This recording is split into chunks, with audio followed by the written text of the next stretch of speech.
Hello, magandang araw po sa inyong lahat mga abyan. Ito na po yung ating mga sisiw mga abyan, no? 7 piraso mga abyan. Rhode Island Red ang kanilang tatay, Black Astralorp ang nanay ng mga itim, at yung mga pula naman ay native chicken ang kanilang ina mga abyan, ano? At kung mapapansin nyo po mga abyan ay mga malalaki na talaga sila. Ayan mga abyan, no? In 3 days mga abyan ay talagang lumaki na sila kaagad mga abyan. Kitang kita mo yung pagiging upgraded nila mga abyan, ano? From native chicken mga abyan na crossbreed sila sa Rhode Island Red na heritage chicken. At ipapakita ko po sa inyo mga abyan itong kabila nitong ating ginawang brooder. Ito po ay mga papisaan natin sa ating do it yourself incubator mga abyan, ano? At itong kabila niya na brooder, ginawa na rin natin itong brooder mga abyan, ano? Ayan, binalot natin ng karton, pero hindi po natin masyadong sinigo ito mga abyan. Ayan, mayroon na kunting daanan ng hangin yan dahil mayroon po itong inahin. Nag-umpisa na pong mag-crack yung itlog niya, at dito po natin siya ilalagay pagka natapos na po siyang mamisa mga abyan, ano? Dito natin ilalagay sa kabila nitong sa kabila nitong ating naunang brooder na galing sa mga incubator ng mga sisiw, ay dito naman natin ilalagay siya.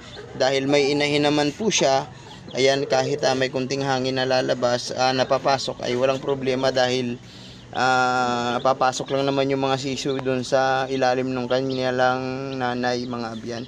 At hali po kayo mga abyan, tingnan natin yung ating inahin na malapit ng nag-umpisa na po actually na mamisa o mag-crack yung kanyang mga itlog. Ayan mga abyan, pasukin natin.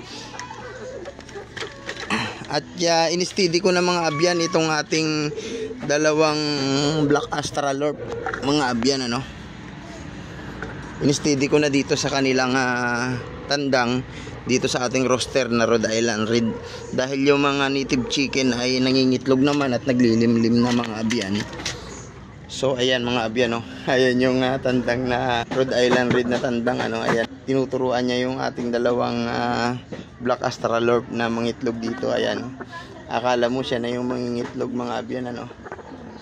Ayan mga abyan, ito yung ayan, ito yung isa nating naglilimlim. Bali 12 pieces yung linilimliman niya.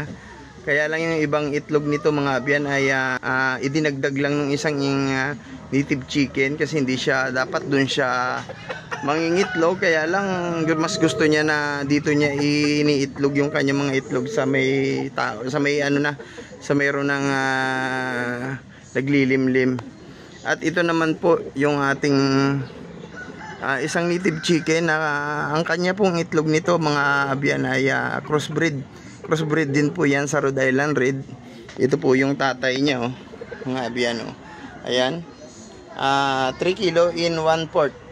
Ayan, may mga itlog na yan mga abyan ay fake egg yan, kaya hindi yan nila yan mababasag kahit kahigin nila ng kahigin. Ayan mga abyan, ito po ay nag-umpisa na pong mag-crack yung mga itlog nito. Mayroon na po ako nakita kanina na may crack na. Ayan, at within this week ay mag-hatch na po yan mga abyan. At 15 piraso po yung kanyang nilimliman nito. 15 piraso po dahil kagaya nga po nung sinabi ko, yung isa nating inahin ay dito siya nangingitlog, sumisiksik siya dyan pag mangingitlog, kaya dumagdag ng dumagdag.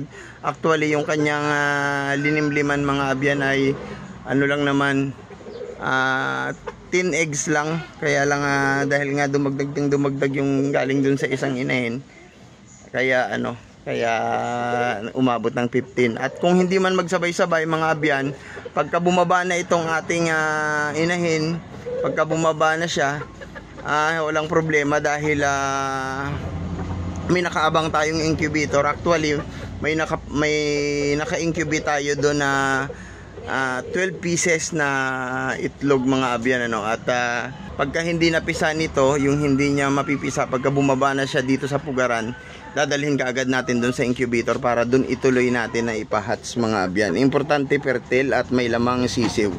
Ayan na mga abyan, nakakatawa itong ating Rhode Island Red na tandang, talagang ang galing niya bilang tandang. Ay tinuturuan niya yung mga Black Australorp natin kung paano mangitlog mga abyan, kung saan sila mangingitlog. Actually mga tandang na iba mga abyan ay hindi sila marunong, kakasta lang sila ng kasta. Pero itong ating Rhode Island Red ay marunong siya mga abyan. Salamat sa Diyos sa pag-iingat niya sa ating mga alaga mga abyan ano. At salamat din sa inyo mga abyan, sa inyong walang sawang pagsuporta sa aking mga vlog. Hanggang sa muli kong video mga abyan, pag-ibig.